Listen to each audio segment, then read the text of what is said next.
André, André, já pode gravar, tá? Já comecei, tá? Começou? Então, boa Comecei, noite para já tá todos. gravando. Ótimo.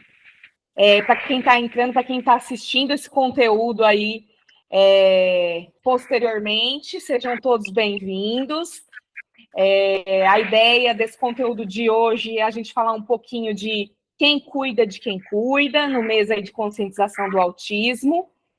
A Liliane Mota, que é uma parceira nossa aqui da Clínica de Trabalho, desenvolveu um projeto, né, para fazer um grupo de trabalho com cuidadores do autismo, né, nesse mês aí de conscientização. E a gente quer trazer um pouquinho desse conteúdo que vai ser trabalhado nesse grupo, né? A ideia é acolher o cuidador. Nossa ideia é acolher as pessoas que cuidam do autismo. O nosso grupo, vou até pedir para a Liliane comentar um pouquinho o nome, né? Criando o Autismo. Liliane, o que é isso? Criando o Autismo. Meninas, boa noite para quem já estava, para quem está chegando agora, né? Então, assim, a ideia do nome, ele vem da questão, acho que do tabu, né? De que quem tem um filho autista precisa cuidar integralmente do filho autista. E aí, assistindo o filme do Charles, eu comecei a ver ali a forma como a mãe se comportava, como aquela mãe protagonizou a forma como ela olhou para o filho dela para além da deficiência. E aí, trabalhando com algumas mães ali no desenvolvimento do projeto, consegui uma coisa assim que eu observei em conversa, e elas traziam muito quando a gente sentava para conversar, que tem essa questão da criação, parece que do espectro, né? O quanto que o autismo ele acaba crescendo ali na relação da mãe e do filho e a criança nem tanto, né? Dessa questão mesmo de como a mãe, o tutor, o cuidador, ele trata o autismo de uma forma que parece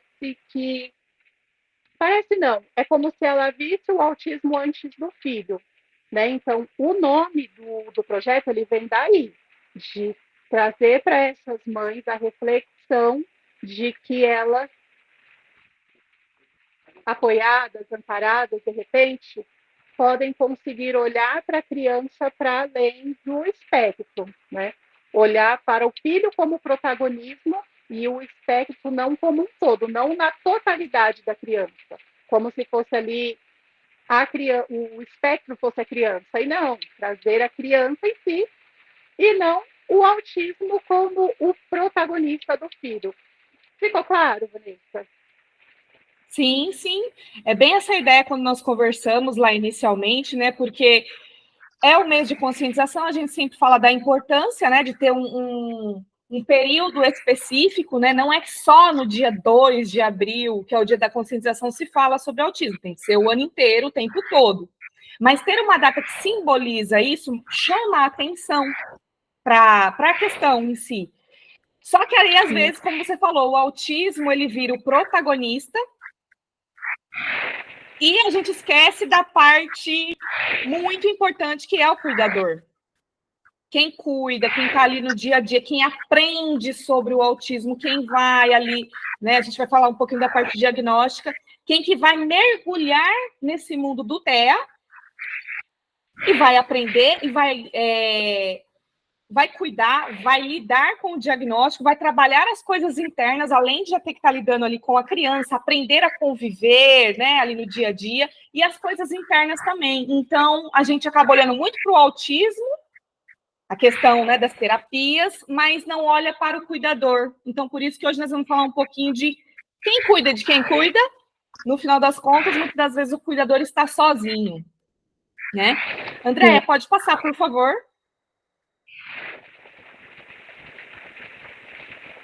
Eu coloquei essa frase aí para a gente conversar um pouquinho, que é o centro, né, aí da nossa, que será o nosso grupo, que é o cuidado de si mesmo, né? Quando todos me viraram as costas, eu fiquei. cuidei de mim, me dei apoio, me dei conselhos, me pedi calma, me pedi paciência, e aí eu aprendi. Mesmo que todos se vão, ainda bem que eu tenho a mim. Eu acho que quando a pessoa chega, né, a escrever uma frase dessa, a gente imagina que ela já passou por tantas coisas em que no final só foi ela por ela mesma, né? E na fase diagnóstica, na fase ali do diagnóstico do autismo, que o cuidador, os pais em geral, né, aprendem a lidar com essa criança, como vai ser esse novo mundo, muitas pessoas vão embora. Muitos parentes não querem lidar com isso. Amigos param de chamar as crianças para festinha, por conta do comportamento, às vezes, da criança com TEA. Então, muita coisa muda. E aí, esse cuidador, eu vou colocar como cuidador, tá, gente? Porque nem sempre é só a mãe. Na maioria das vezes é a mãe, mas nem sempre é só a mãe. O cuidador se encontra sozinho e ele vai ter que olhar para ele para poder se cuidar, ter esse olhar, né, Liliane? Sim, exatamente. E fazendo aí um link, né? Se quando a pessoa, você está num avião, se passar por uma turbulência e cair máscara, primeiro cai para adulto, né? Porque você precisa colocar máscara, você precisa ali respirar, entender a situação para depois socorrer a criança. Quando chega nesse ponto dessa frase, é tudo tão forte, né? Parece que está tudo ali já tão físico, né, Vanessa? Acho que parece que é uma dor que já foi sentida, ressentida, e nem sempre esse cuidador ele está amparado. Quando chega nesse ponto, é como você trouxe.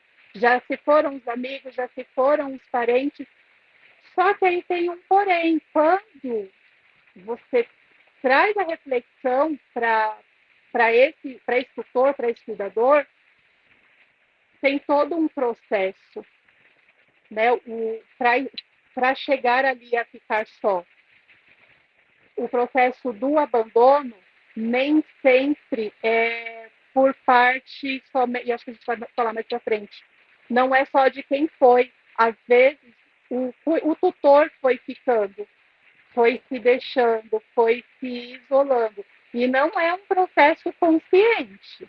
Acho que isso é o mais importante da gente trazer, que não é algo consciente. Quando você começa ali a trazer as reflexões, aí eu vou tentar não entrar muito, né, para a gente só pincelar mesmo, você começa a trazer as reflexões e você começa a trazer para esse tutor quem foi, em que momento que foi, como você estava quando se deu essa ida, trazendo para a consciência, trazendo para para a forma como se deu ali esse abandono, às vezes nos insights o tutor começa a perceber que em alguns momentos ele não é que ele foi deixado, ele não foi, ele não se permitiu ir, às vezes ele não abriu ali não abriu espaço para que as outras pessoas entrassem, porque às vezes para o tutor também é muito difícil não tratar o tabu como, não tratar o autismo como um tabu, não tratar o autismo, ou não tratar o autismo como de forma natural mesmo, né? Ah, o seu filho é autista? E tem o choque da pergunta, porque muitas vezes ele mesmo não ouviu a sua própria resposta. E aí, acho que fecha bem aí com a frase que você trouxe.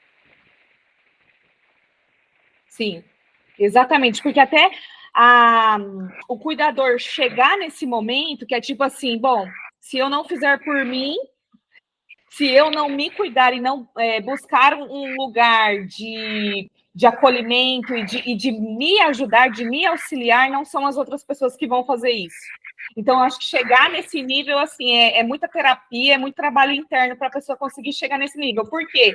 Porque ela só consegue, muitas das vezes, pensar na criança, né, com o espectro autista. Então, tudo que vai envolver melhorar a vida dessa criança, esse cuidador o mundo dele vai girar em torno disso, ele para de olhar para si. Então, por isso que a ideia do grupo é voltar os cuidadores a olharem para si mesmos.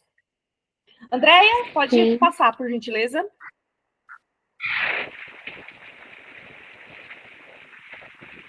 Meu filho é diferente? Acho que todo pai, mãe, cuidador de autista, né, já ouviu já se fez essa pergunta. Será que meu filho é diferente?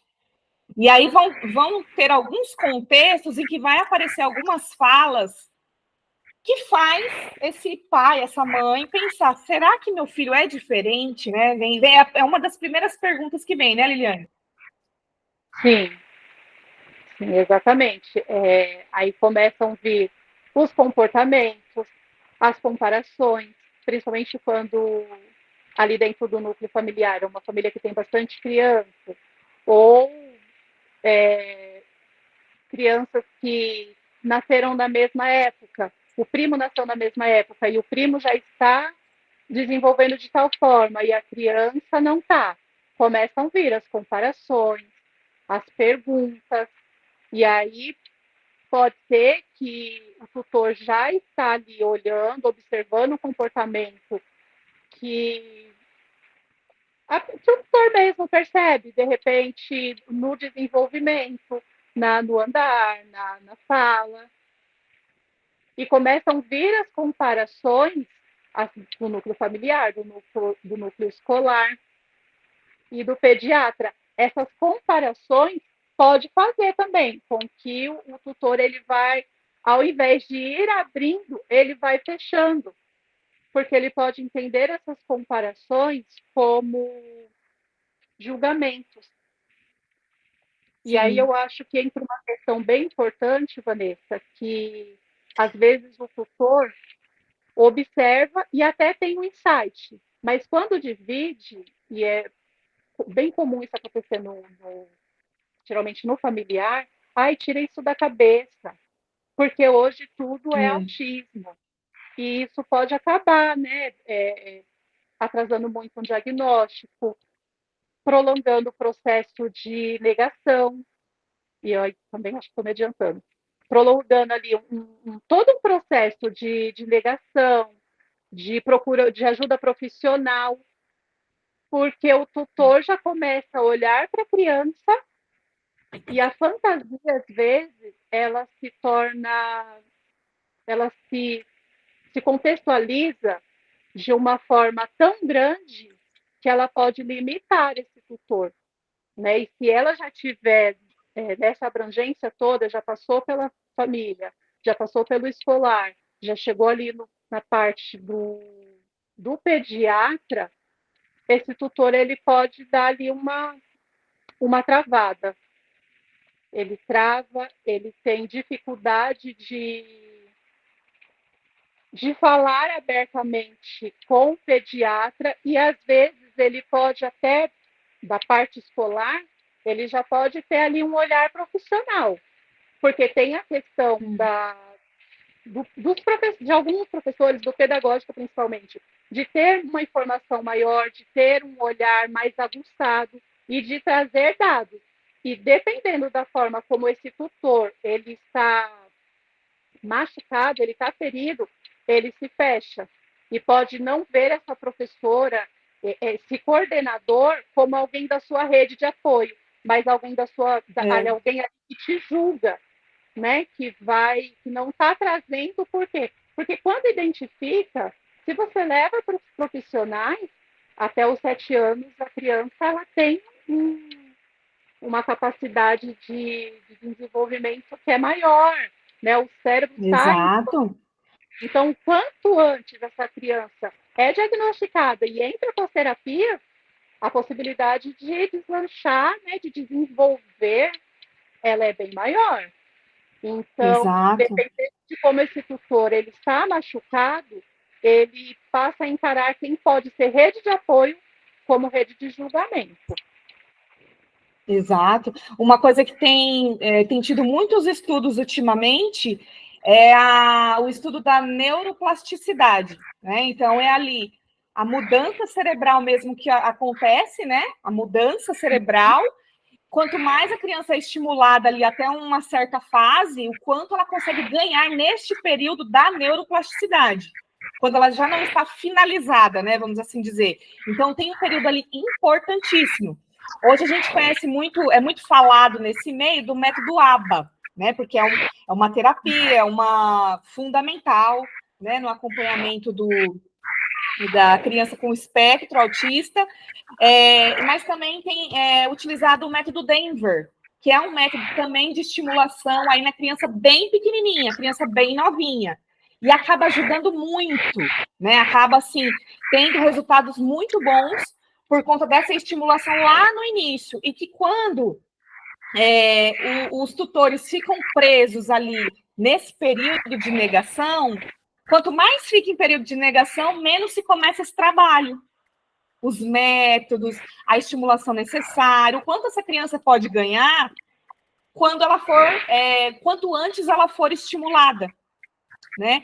E geralmente é dessa forma. São os familiares que começam a falar algumas coisas, a escola aponta, olha, tem algo no desenvolvimento que eu acho que você precisa dar uma atenção especial, até chegar no pediatra. E aí o pediatra é o profissional que vai encaminhar para outros profissionais, né? Então, daí é onde vai se construindo toda essa...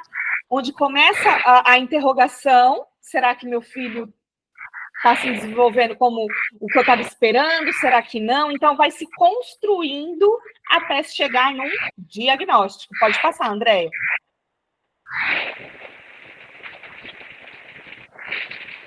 Fase diagnóstica, né? O momento de espera, procura, expectativas frustradas, idealizações desfeitas.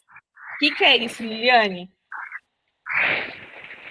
É a fase ali que já desconfiou, né? E aí vai fazer as procuras ali de pediatra, de neuro. E quando vem esse diagnóstico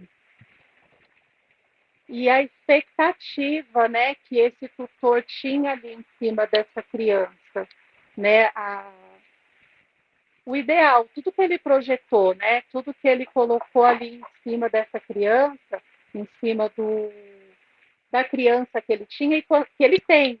E quando vem o diagnóstico, o tamanho dessa frustração que ele traz. E essa frustração ela pode ser tão grande que esse tutor ele pode começar a ver a criança como uma criança que não pode, uma criança limitada, uma criança que não vai. E não é a questão do autismo, não é uma criança que não vai construir nada, não é uma criança que é incapacitada, não. Muito pelo contrário. Muito pelo contrário. Só que a frustração ela pode se tornar tão grande que ela não, a incapacidade não é numa questão de que não vai, ela não recai sobre a criança, mas sobre o tutor. Esse tutor ele pode se limitar.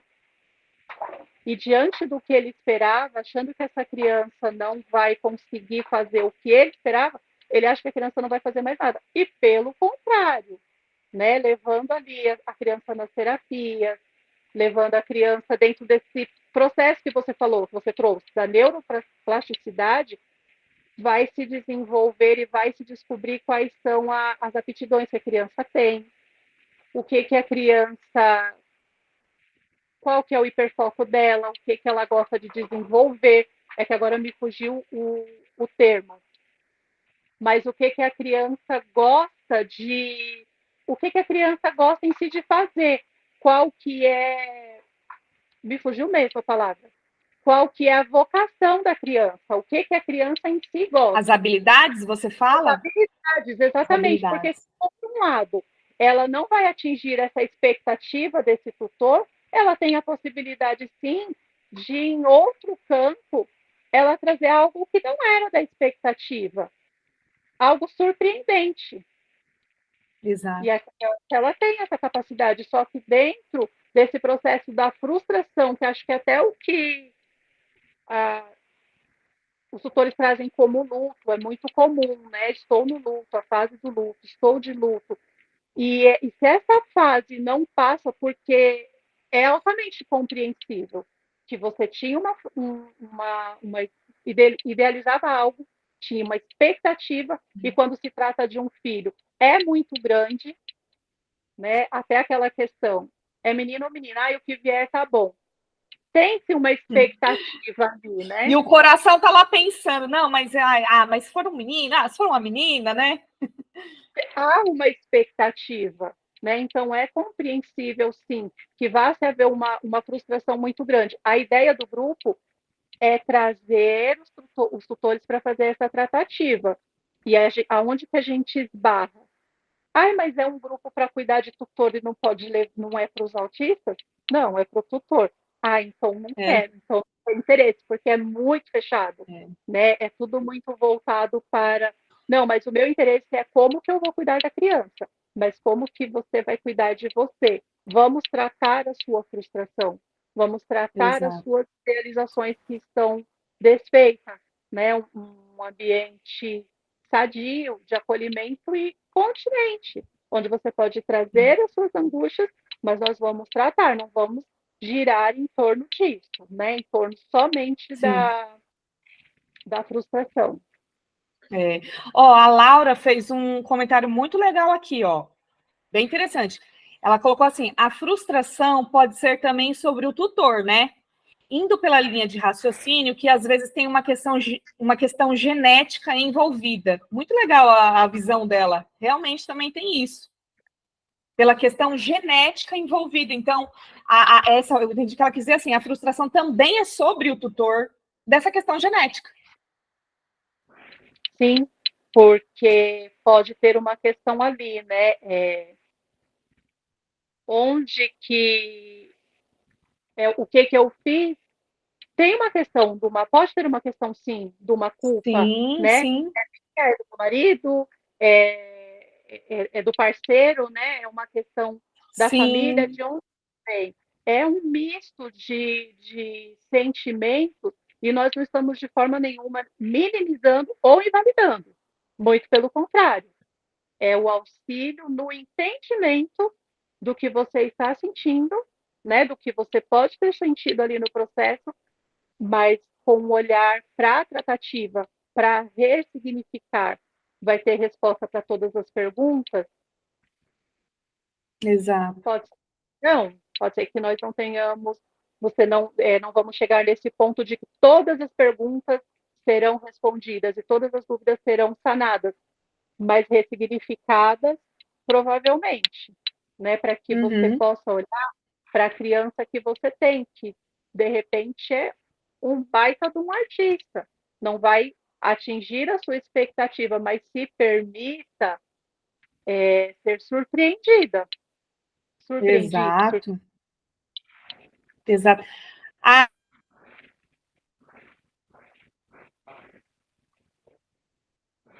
André tá tão caladinha, né? Queria ouvir a André, se ela podia falar um pouquinho de frustração para a gente. A André, ela trabalhou muito esse tema, ela tem especialização nesse tema. Comenta um pouquinho para a gente aí, Andréia, sobre essa questão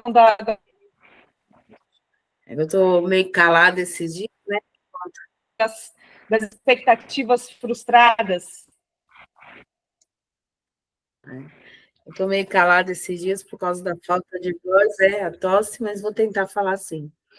E eu até acho importante trazer um relato de um paciente meu que aconteceu semana passada, né? Eu atendo ele de quinta-feira, ele é pai de um autista, ainda está num processo de separação com a esposa, e eles têm uma maneira de ir trabalhando, que ele trabalha à noite, e ele conseguiu ir trabalhar à noite para poder cuidar do filho, levar o filho nas terapias, né?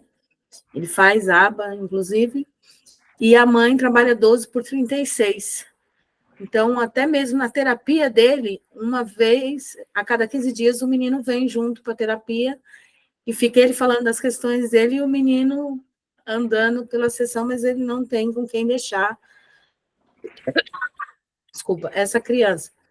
E aí, na semana passada, ele veio sozinho, e aí ele falando que o menino está muito mais imperativo, começou a escola e está mais impaciente. E na última consulta com o neuropediatra, o neuro encaminhou para começar a tomar o cannabis, né? que é o remédio que vai ajudar a controlar as estereotipias. Só que isso foi muito angustiante para ele, porque ele disse assim que o filho chegou numa situação que ele não consegue ficar parado nem mesmo no trânsito. Então, quando o carro para, ele já quer sair da cadeirinha, ele quer ir para frente, ele quer mexer no câmbio, ele quer pedir para o pai sair do carro. Então, ele passou a sessão toda chorando e falando dessa angústia.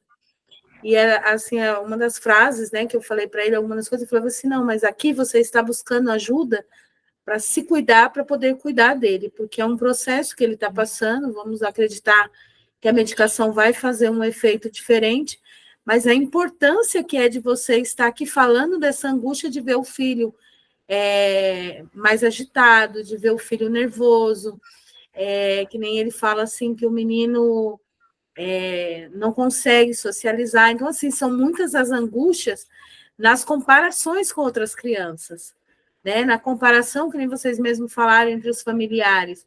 Tá, mas todos da minha família já estão falando, o meu é não verbal. Todos da minha família já andam, já conseguem ter uma autonomia. Eu vou ter uma criança que vai depender de mim para o resto da vida.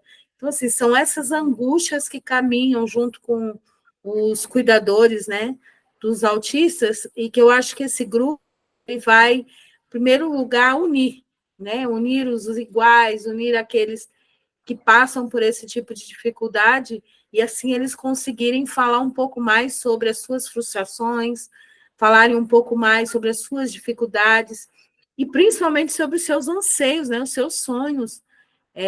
Então, eu acho que é principalmente essa troca, porque eles estão, sim, isso eu percebo uma angústia. É que nem você falou, eu tenho uma especialização, já trabalhei muito com autista, e a gente sabe, né? A cada hora que um pai, uma mãe, um responsável chega ali com a criança e entrega na sua mão, a primeira coisa que eles perguntam é como que está o tratamento, onde que o que eles já estão conseguindo fazer. Então, assim, são muitas angústias que os responsáveis, os cuidadores acabam tendo, e muitas vezes não tem um espaço, não tem um lugar onde eles possam falar e aprender, né? Se ouvir. Exato, exatamente.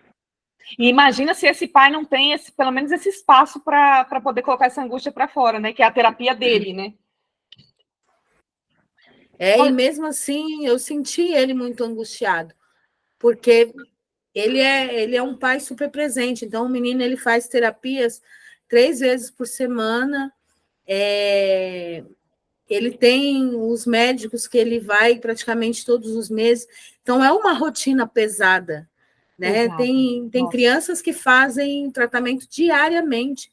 Então, diariamente ela passa por terapias. E, assim, você vê que a pessoa se nega, a pessoa sai desse lugar de um sujeito para poder estar à mercê, a cuidado de um outro, né? Então, ver tudo isso e o resultado é ver um retrocesso, não foi algo simples para ele. Mas eu mesmo fui caminhando com ele, até pela minha experiência com o autismo, você conseguir chegar e falar assim, ele está se estabelecendo, o que para você é um nervoso, para ele significa tomar uma posição, identificar aonde, o que o incomoda, expressar aquilo que está o incomodando, mas que muitas vezes você, dentro do problema, você não consegue perceber que aquilo é um meio de se comunicar. Essa organização interna, né, que ele precisa. Exatamente. Pode passar, Andréa, por favor.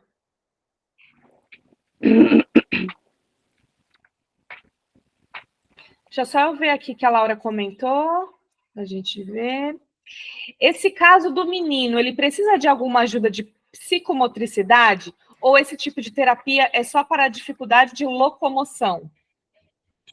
Não, ele faz todo um tratamento, ele tem fono, ele tem psicólogo, ele tem psicomotricista, ele tem psicopedagogo, ele acaba na clínica onde ele faz o tratamento em aba, ele engloba todos os multiprofissionais que tratam ali da criança. E ele tem uma questão, né, com o pé, porque ele não consegue pôr a parte de trás no chão, e é a psicomotricista que vai explicando. Então, ele começou a usar uma botinha, né, específica para conseguir encostar o pé, andar de uma forma mais adequada, Então, você vê uma busca por todos esses profissionais que estão ali dentro da clínica para cuidar. E o pai, aqui dentro da terapia dele, lidando com essas angústias, né? Porque é um autismo grave o dele. Muito obrigada, Andréia. Aí colocamos aqui, né? Isolamento de tudo e todos. É uma fase também pós-diagnóstico, né? Em que hoje eu acho que com o tanto de informação que a gente está tendo acesso, mas ainda é pouco, precisa muito mais, essa questão do isolamento já foi muito maior no passado, principalmente de isolar a criança do convívio com família, com outros amiguinhos, enfim, levar num parque, levar num passeio. Então, o isolamento ele acaba sendo algo muito presente na vida da família que tem a criança com o espectro autista, né? Aí eu coloquei até essa foto, né, da mãe colocando café e exausta e colocando fora. Por quê? Porque o cansaço é extremo de um tutor, né, de uma criança com espectro, porque ela tem que permanecer funcional. O que é permanecer funcional? Cuidar do filho, cuidar da casa, muitas vezes trabalhar fora, a relação com o marido, relação com outros familiares, as terapias que, né, até como o André trouxe esse exemplo, assim, são várias, então às vezes a semana está cheia, e quando eu falo assim da mãe ainda trabalhar fora, porque assim, muitas das vezes é uma realidade que essa mãe nem consegue, essa tutora nem consegue trabalhar fora, porque são tantas atividades semanais que ela se deixa de lado por conta desse cansaço extremo que é ter que dar conta de tudo isso. Exatamente, é um cansaço físico, mas é um cansaço mental e, como a gente já falou no começo, não é algo consciente, né? Acaba se isolando mesmo, porque já demandou tudo, né? Já demandou tudo ali no cuidado, já foi funcional em algum, desculpa, já foi funcional, já tem que manter-se firme ali o tempo todo no cuidado, né, no cuidado com a criança, e é terapia, e é escola, e é inclusão, e é colar, é uma batalha, né? Não é um leão por dia, é um Diária. leão a momento, né? Então, o isolamento, às vezes, acaba sendo, Vanessa, o único recurso que esse tutor tem. Mas como assim o único recurso? A única coisa que resta é isolar-se, porque no isolamento não tem pergunta, no isolamento não tem questionamento, no isolamento não tem explicação. No isolamento é só o isolamento. E às vezes acaba se tornando ali algo não prazeroso, mas algo que não vai trazer mais questões para cansaço, né? Não vai trazer mais elementos para esse cansaço que ela já está, né? Então, no isolamento, Sim. pelo menos ela está só. Ela não tem que ser para mais ninguém. É só para ele. É o momento que o tutor só é ele. Então, resta isolar. Sim. Andréia, você levantou a mão? Levantei. Eu não sei se vocês viram, uma semana passada, uma escola onde eles estavam fazendo um tipo de bullying, né, com a menina autista, e aí gravaram, né, esse vídeo fazendo algumas coisas com ela, e a menina em sofrimento psíquico, porque a gente sabe que alguns tipos de contato, alguns tipos de situações é muito estressante, desorganizador para o autista. E a mãe pediu, ela foi nas redes sociais e pediu para que esse vídeo não fosse reproduzido, porque ela acaba sofrendo muito todas as vezes que ela vê aquilo acontecendo com a filha dela. E aí, insensavelmente, ela pedindo respeito, né? E as pessoas só reproduzindo, alguns até reproduziam no sentido, aquela coisa assim, não, a gente precisa falar sobre, nem a Liliane falou dessa inclusão que foi descida de goela abaixo, a gente precisa relatar, a gente precisa dizer, mas olha a angústia dessa mãe vendo essa filha passando por aquela sessão de tortura, porque para o autista é uma sessão de tortura. né? Exato. Deixa eu ver, a Diana colocou um comentário aqui legal, ó. Nem tanto só do passado o isolamento. Tem uma mãe que o filho dela é de um nível severo, então acaba que ela não pode deixar ele sozinho com outras pessoas, então acaba se isolando por falta de opção. Sim, que até é algo que a gente vai falar um pouquinho mais para frente, né?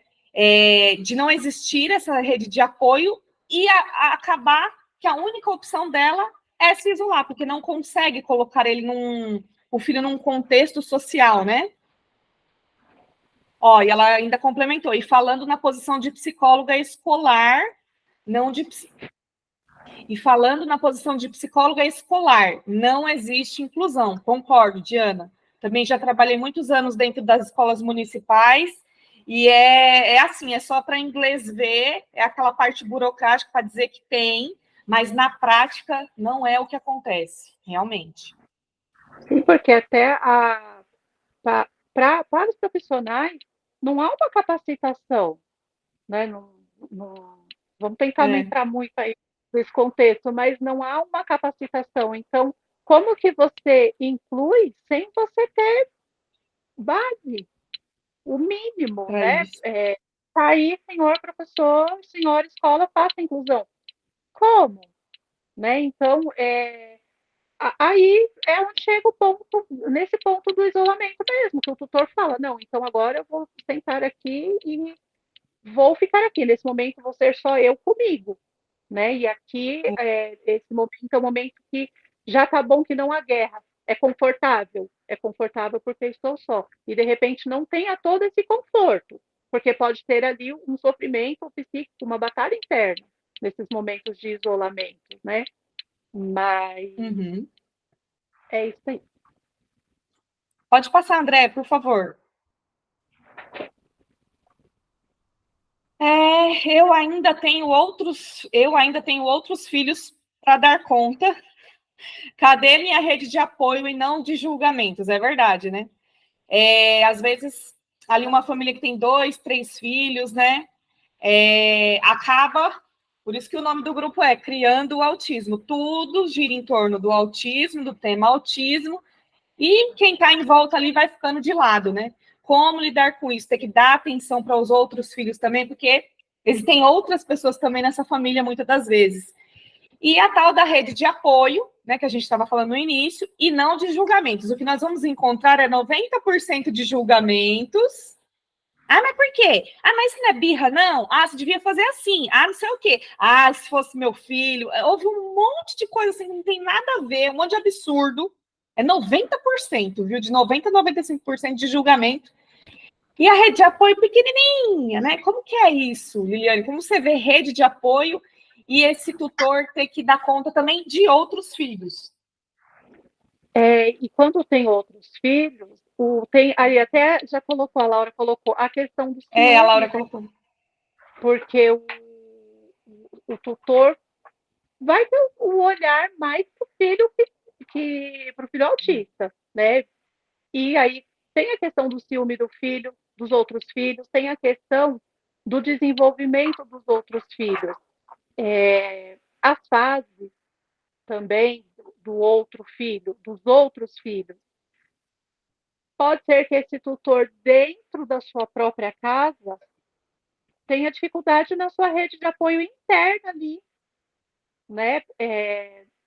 Se torna até mais difícil, porque não é externo, não é só na família extensa, na família nuclear. É dentro mesmo.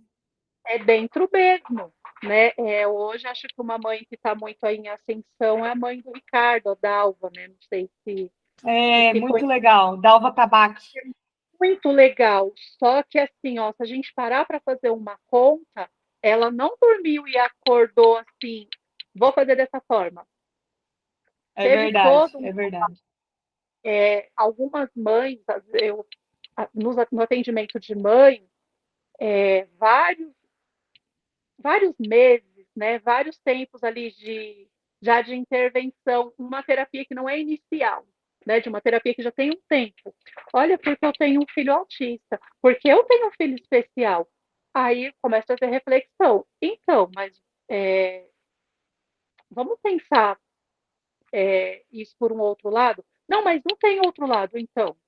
Já tem um tempo que a gente vem trabalhando e pode ter um outro lado. Então, eu tenho um filho especial. Eu tenho um filho autista. Ouve a sua fala, porque você tem outros filhos.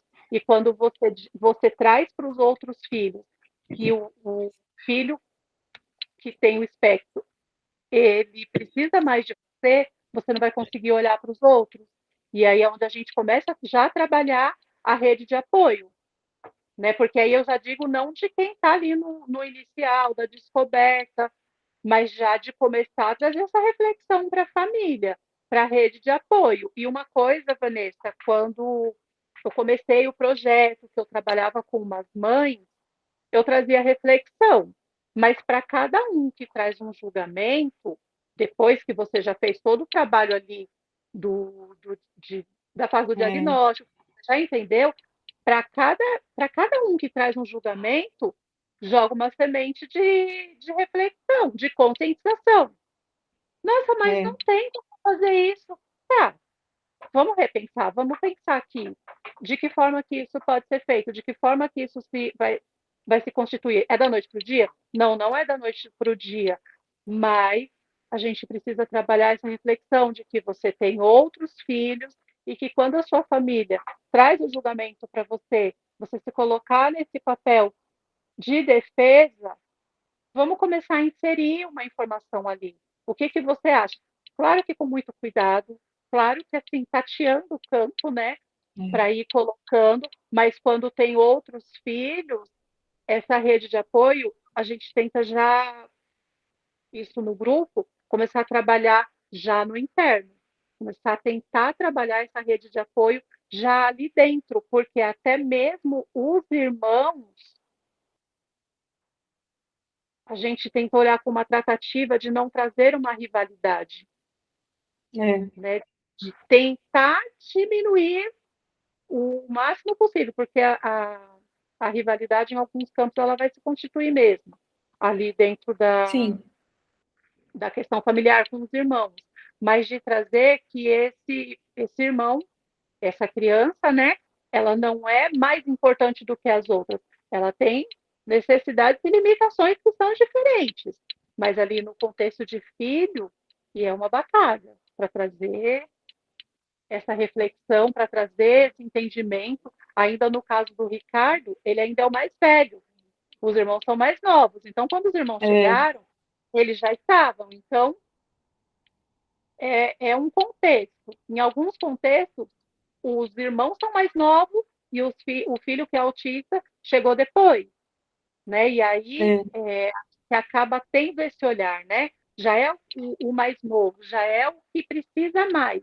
que é essa frase que traz mesmo. Ele precisa mais de mim, né? E como que você vai conseguir que os seus outros filhos abracem o seu filho autista quando você traz que ele é o centro, né? Então, para a rede de apoio, onde eu trago essas reflexões, que às vezes é o próprio posicionamento quem está afastando a rede de apoio. Sim, exato. Acaba acontecendo muito e às vezes o tutor nem percebe. Eu não sei se todo mundo que está aqui hoje, né, está acompanhando aqui ao vivo, conhece, né, Ricardo, o autista, tá bombando aí nas redes sociais, é Dalva Tabaque o nome. Quem não viu ainda, quiser pesquisar lá depois no Instagram, Facebook, tem vídeos muito legais do dia a dia. Ele é um autista, ele já tem mais de 40 anos, né, se não me engano, 42 anos ele tem, e assim, são vídeos assim muito legais que a mãe dele, né, que já é idosa, né, tem mais de 60 anos, e ela posta vídeos ali do dia a dia, das conversas, né, mas toda a construção, como a Liliane colocou, que ela teve durante todo esse tempo para chegar no que é hoje ali a convivência com o Ricardo, mas ela também fala que já teve períodos muito difíceis, né? Então, para quem não conhece, fica aí, Ricardo, o autista, Dalva Tabaque, é a mãe dele. Quem quiser procurar nas redes sociais, a gente aprende muita coisa ali acompanhando o dia a dia deles. É bem bacana, até porque é um diagnóstico de autismo e ele é adulto, né? Ele tem mais de 40 anos, então já é um outro contexto, uma outra fase de vida aí. É legal a gente aprender a conhecer também, né? Não só falarmos do autismo na infância, mas na vida adulta também. Hoje em dia está tendo muito diagnóstico já na fase adulta, né? Então é interessante. Eu queria só fazer um comentário sobre essa parte de ter outros filhos para dar conta, uma coisa que eu, quando pego casos assim, que eu trabalho com casos assim, eu costumo dizer para os pais o seguinte, porque como a Liliane falou, né, ele depende mais de mim, né, fica essa fala dos tutores, seria interessante a gente trabalhar assim, que talvez o filho que tem o espectro autista, ele precise de mais cuidados do que os demais, cuidados diários, de acompanhamento, né, mas de atenção, todos precisam. Porque fica muito aquela coisa, não, ele precisa mais da minha atenção, ele precisa mais da minha atenção, precisa mais da minha atenção. Fica essa fala muito automática, os outros filhos, ei, mas eu tô aqui também, olha para mim. Né? E aí começa a ter outras questões aí por conta de querer uma atenção para si, começa a desenvolver outros problemas, né, para chamar essa atenção. Então, a gente sempre indica, muda a palavra atenção para a palavra cuidado. Olha, talvez é porque o seu irmão precisa de mais cuidados, mas a minha atenção está aqui para você, estou aqui para você, né? Então, é muito importante isso. Queria fazer só mais um comentário antes da gente finalizar, que teve uma coisa que eu aprendi muito legal com a minha amiga, Andréia, muito legal, que ela sempre fala assim, né, na questão enfatizando a questão da rede de apoio, de julgamentos, né, quando a gente tem muito julgamento. Se a pessoa jogou um desconforto para você, mas olha, seu filho não para quieto, mas seu filho, isso aí é birra, né? Esses comentários desse tipo, essas coisas absurdas que a gente acaba ouvindo muito no dia a dia. A pessoa jogou um desconforto para você, joga o desconforto de volta para ela. Não fique para você com aquele desconforto, não leve para casa esse desconforto. Joga, dá um jeito de jogar de volta para a pessoa. Não fique com desconforto para você. Pode passar, André, por favor.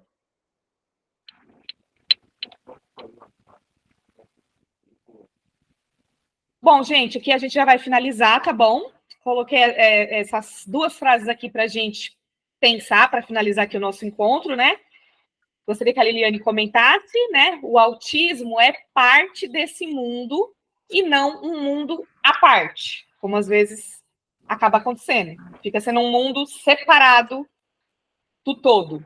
E quem não é cuidado não consegue cuidar.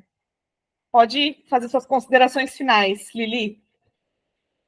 Eu quero trazer, assim, 2 relatos, Vanessa, que são muito, assim, para mim, são muito fortes. Eu trabalho em uma ONG com pessoas de situação de rua, e nós recebemos 2 autistas, e os 2 não verbalizavam. E para tirar alguma informação deles era muito difícil mesmo. No dia a dia, eu comecei assim, a ver alguns comportamentos e levamos para o psiquiatra, que trabalha, né, em conjunto. E o psiquiatra catou, e ele entrou com a medicação, e nós entramos com as intervenções, né? Entrei com as intervenções. Não muito porque não é clínico, né? É social.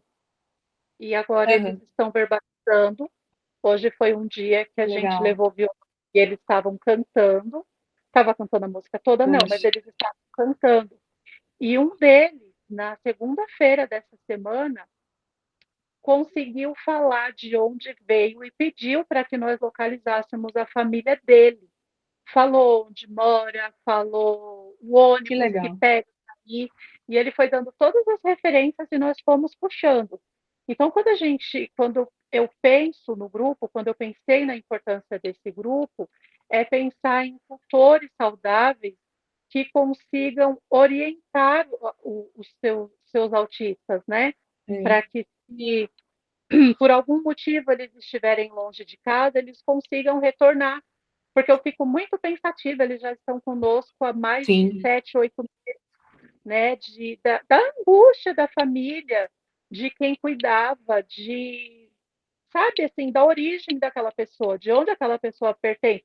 Porque o autista, ele é parte desse mundo. E quem não é cuidado não consegue cuidar.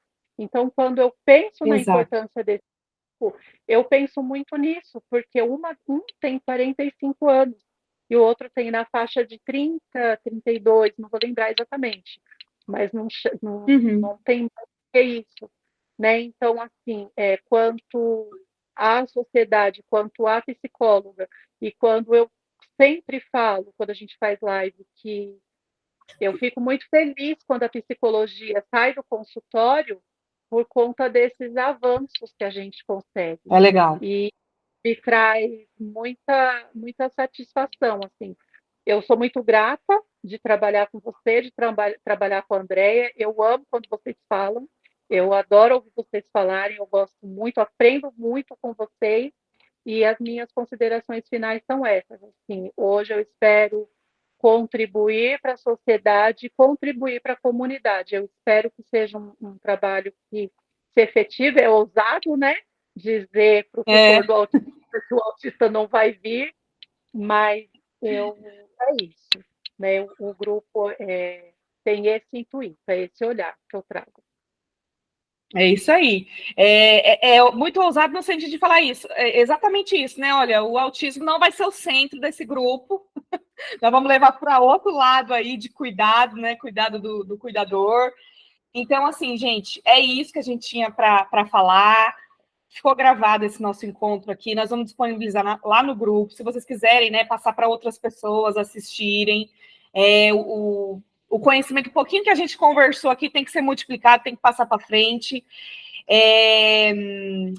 Estamos à disposição. Vocês têm o nosso WhatsApp aqui da clínica, lá no grupo. Quiserem mandar dúvidas, sugestões de temas que vocês gostariam de ouvir, a gente aqui falando, estamos sempre à disposição. A gente quer saber o que vocês querem ouvir aí, e se a gente, né, temos muitos profissionais aqui, estamos dispostos aqui a dividir um pouquinho com vocês. Esse grupo, ele vai se iniciar agora no final, deixa eu ver o que a Laura está colocando aqui. Gente, adorei a palestra, minha segunda palestra assistindo vocês da Psiquiar, vou divulgar o trabalho de vocês na minha faculdade, sou vice-representante do meu atual período. A Diana também colocou, foi ótimo, meninas, obrigada, a gente que agradece a vocês aí pela participação. É isso aí, Laura, fique à vontade, precisando aí de qualquer coisa, estamos aí à disposição, tá bom? Nos sigam nas redes sociais, o @Clínica Psiquiar, nos chamem no WhatsApp para saber um pouquinho mais desse grupo. Peço a gentileza de vocês, se puderem divulgar o post, depois eu vou colocar lá no grupo para vocês divulgarem para outros grupos, né? Se vocês conhecem mães, né, que precisam, tutores que precisam desse apoio, participar de um grupo desse. Esse grupo ele vai ter 10 encontros online. A princípio, a gente pensou dele online e alguns encontros presenciais, tá? Serão 10 encontros, ministrado pela Liliane, eu também vou estar lhe dando um suporte para ela. E teremos um material, teremos um segundo módulo. Hoje a gente acabou trazendo só o primeiro, né, do que vai ser trabalhado nos encontros, mas tem também um segundo módulo, que aí vai ser a partir do que vir no primeiro, por isso que a gente não trouxe aqui para vocês. Mas, assim, quem tiver dúvida, quiser saber um pouco mais, chamem lá no WhatsApp ou no Instagram. O Eric e a Giovana estão sempre ali respondendo os directs, tá bom? E eles vão encaminhar vocês aí, mandar link, né, para quem quiser entrar para conhecer mais do projeto, tá bom? Estamos sempre à disposição aí. Usem o grupo para tirar dúvidas, tá bom? Estamos à disposição. Agradeço, meninas, a participação. Lili, mais uma vez, obrigada pela parceria. Você topou aí encarar esse projeto ousado. Agradeço muito, Andréa também, obrigada. E até a próxima, né, minha gente?